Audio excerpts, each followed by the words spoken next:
Now let's talk about you've clearly sucked something up into your pump. Let's just assume you have sucked something into your pump. You can hear your engine going, or you can hear the impeller going, and it's grinding. It's grinding. It's your engine's tacking, but you're not getting the speed, but it's spinning. If you can't tell that you've sucked up something in your pump, but you have, whether it's rocks or weeds or plastic or anything like that, you need to be a little bit more attentive, because that's how impellers get destroyed, and that's how damage to engines happens. Pay attention. You should be able to feel by the feel underneath your seat, underneath your butt, underneath your feet, in the handlebars. There's a harmonic. There's a vibration. The engine, the ski's not going as fast, but you've got it throttled out. You should be able to know. You should. And if you tell me, how do I know? I think I told you. I don't know how else to. I don't know how else to describe it. There might be someone else who will be able to describe it better. So, with all that, let's just presume that you have sucked up a piece of wood, rock, chunk of plastic, something to that effect. All right.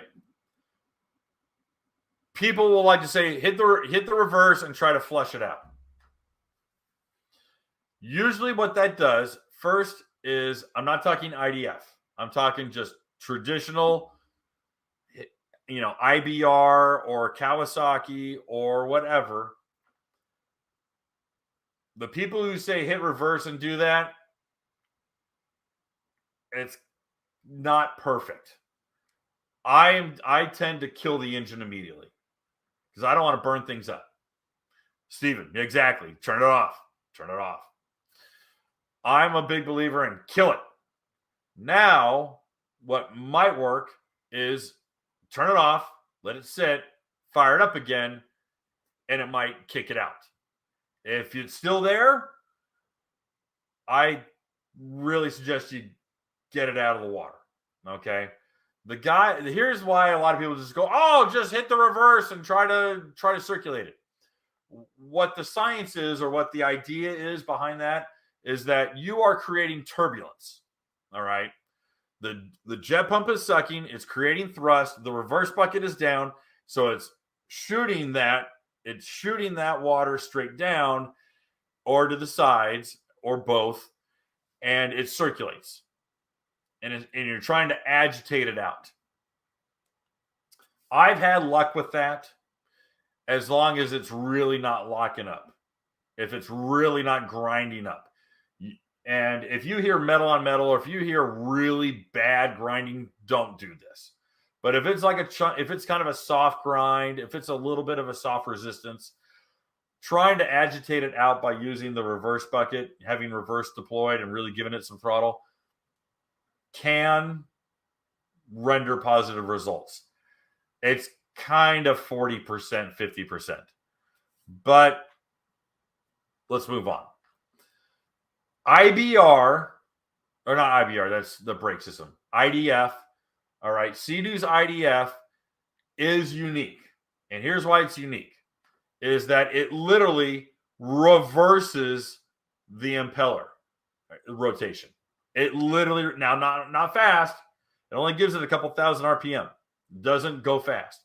You won't go full throttle. But it will reverse that impeller. And in reversing that impeller, it does a couple things.